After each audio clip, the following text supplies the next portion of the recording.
भाग्य कब कैसे लिखा जाता है? भाग्य के निर्माता हम स्वयं हैं या कोई और? क्या हमारा भाग्य पहले से लिखा होता है? हमारे भाग्य में जो भी कुछ घटता है क्या वह पहले से तय है? संध्या का समय था। समुद्र की तेज लहरें द्वारिका के महल से टकराकर शोरगुल कर रही थीं। वहीं गरुड़ राज अपने मन के सवालों से विचलित होकर श्री कृष्ण के पास आते हैं। गरुड़ का मुख देखकर कृष्ण भगवान बोले, गरुड़, आज तुम्हारे पंख स्थिर हैं, मुख पर उदासी है, क्या हुआ गरुड़? कोई सवाल तुम्हारे अंतर्मन को विचलित कर रहा है। तभी गरुड़ ने कहा, भगवान, मैं जानना चाहता हूँ कि मनुष्य के भाग्य में जन्म से मृत्यु तक जो भी घटना घटती है क्या वो पहले से तय होती है? मृत्यु और जन्म ही एक ऐसा सत्य है जिसे कोई टाल नहीं सकता। लेकिन हमारा भाग्य हमारे जन्म से पहले लिखा जाता है या जन्म के बाद? मनुष्य का भाग्य कब लिखा जाता है? क्या मनुष्य का भाग्य उसके जन्म से पहले ही लिखा जाता है? गरुड़ पुराण के इस रहस्यमय ज्ञान को जानने के बाद जीवन के समस्त लोभ, क्रोध, मोह और दुखों का अंत हो जाएगा। भगवान श्री कृष्ण कहते हैं, कभी भी किसी व्यक्ति को बातों को आधा अधूरा नहीं सुनना चाहिए, क्योंकि आधा अधूरा ज्ञान हमेशा विष के समान होता है। श्री कृष्ण ने कहा, गरुड़, हर मनुष्य के जीवन में जो भी कुछ होता है वह जन्म से पहले से तय होता है, उसे कोई टाल नहीं सकता। जो जीव मनुष्य जन्म लेता है क्या उसका भाग्य पहले से लिखा होता है? गरुड़, यह सत्य है कि मनुष्य के साथ जो कुछ घटित होता है वह उसके जन्म से पहले तय होता है या फिर वह पिछले जन्म का भोग भोगता है, यह भी सत्य है। परंतु क्या हम अपनी मेहनत और कर्मों से उसे बदल सकते हैं? फिर भगवान श्री कृष्ण गरुड़ की बात सुनकर मुस्कुराए और बोले, हे गरुड़, तुम्हारा यह प्रश्न अत्यंत गुणवान और महत्वपूर्ण है। यह मानव जाति के जन्म, कर्म और मृत्यु पर आधारित है। मैं तुम्हें एक कथा सुनाता हूं जो न केवल इस प्रश्न का उत्तर देगी बल्कि हर मनुष्य के लिए एक चेतावनी और प्रेरणा भी होगी। तुम इस कथा को पूरे ध्यान पूर्वक आखिरी तक सुनो। इस कलयुग भरे संसार में जो मनुष्य इस कथा को ध्यान पूर्वक आखिरी तक सुन लेगा और समझ लेगा, उसके पाप, कर्म, क्रोध और मोह से मुक्ति मिलेगी। प्राचीन काल में एक विशाल और समृद्ध राज्य था जिसका नाम अक्षयपुरी था। उस राज्य का शासक राजा रत्नधर था। राजा रत्नधर अत्यंत धर्मात्मा और न्यायप्रिय था। वह सदैव प्रजा के कल्याण के लिए कार्य करता था और धर्म का पालन करता था। उसे भगवान से एक संतान का आशीर्वाद चाहिए था ताकि वो अपने राज्य का कार्यभार किसी योग्य उत्तराधिकारी को सौंप सके। राजा रत्नधर और रानी ने कई वर्षों तक तपस्या की। इससे भगवान शिव प्रसन्न हुए और उन्हें संतान का वरदान दिया। रानी गर्भवती हुई।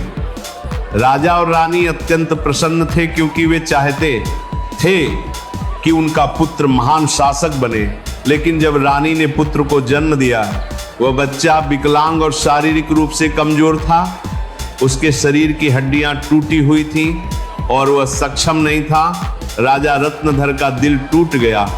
उसने भगवान से पूछा कि ऐसा क्यों हुआ।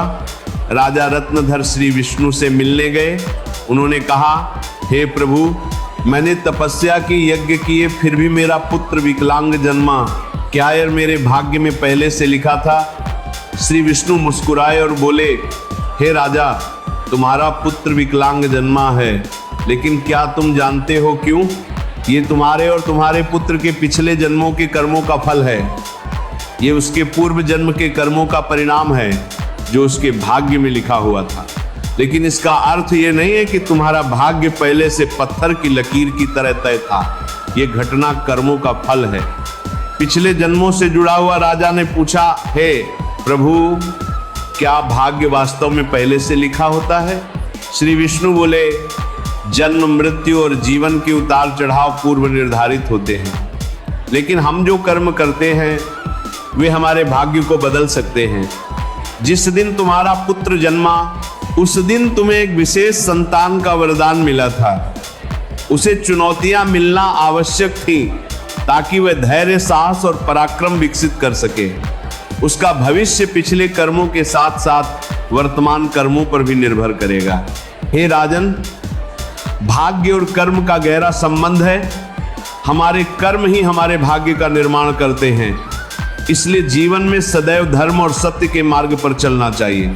राजा ने पूछा, क्या मैं और मेरा पुत्र अपना भाग्य बदल सकते हैं? श्री विष्णु ने कहा, बिल्कुल। यदि तुम अपने पुत्र को साहस, धैर्य और आत्मविश्वास दोगे तो वह अपना भाग्य बदल सकता है। कठिनाइयां उसके लिए परीक्षा है। यदि वह साहस के साथ उनका सामना करेगा तो एक दिन वो महान बनेगा। श्री विष्णु ने कहा, भाग्य एक चक्र है। कर्म के आधार पर यह बदलता रहता है। अच्छे कर्म भाग्य को सुखमय बना देते हैं। राजा ने पूछा, क्या भाग्य निश्चित रूप से पिछले कर्मों से जुड़ा होता है? श्री विष्णु बोले, हाँ, लेकिन उसे बदलने की शक्ति तुम्हारे हाथों में है। भक्ति, साधना और सेवा से भी भाग्य बदला जा सकता है। ईश्वर को प्रसन्न कर मनुष्य अपने भाग्य को बदल सकता है।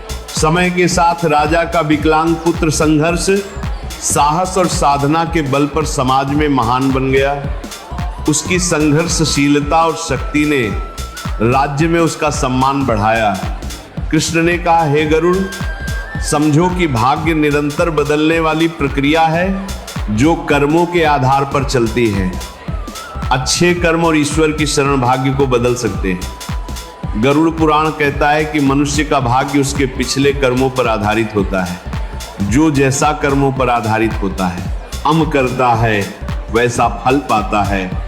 माता पिता की सेवा, सत्य, धर्म और दूसरे की सहायता ही सबसे बड़ा धर्म है। जो मनुष्य पाप करता है, जन्म जन्मांतर तक उसका फल भोगता है। लेकिन जो अपने कर्म सुधार लेता है, वह इस चक्र से मुक्त हो सकता है। जीवन एक खेत की तरह है। जैसे खेत में बोया बीज फल देता है, वैसे ही कर्म जीवन का फल देते हैं। श्री कृष्ण कहते हैं कि मनुष्य का भाग्य जन्म से पहले लिखा जाता है, लेकिन सत्य, धर्म, सेवा और ईश्वर की भक्ति से मनुष्य अपना भाग्य बदल सकता है। जीवन एक दुर्लभ अवसर है। नाम जप ही भाग्य बदल सकता है। एक बार राधा राधा कहने से हजारों कोटि पाप नष्ट होते हैं। यदि दिन भर नाम जाप करो तो अनंत पाप नष्ट हो जाते हैं। इसलिए नाम जाप करो, ब्रह्म मुहूर्त में उठो और अपने कर्म, संघर्ष और भक्ति से अपना भाग्य स्वयं बनाओ। राधा राधा राधा। गरुड़ पुराण कहता है कि भाग्य जन्म से पहले लिखा जाता है, लेकिन भाग्य लिखता कौन है? यही असली रहस्य है। भगवान भाग्य नहीं लिखते, हमारे ही कर्म भाग्य बनकर सामने आते हैं। हम जो भी करते हैं वह कर्म फल बनकर अगले जन्म तक पहुंच जाता है।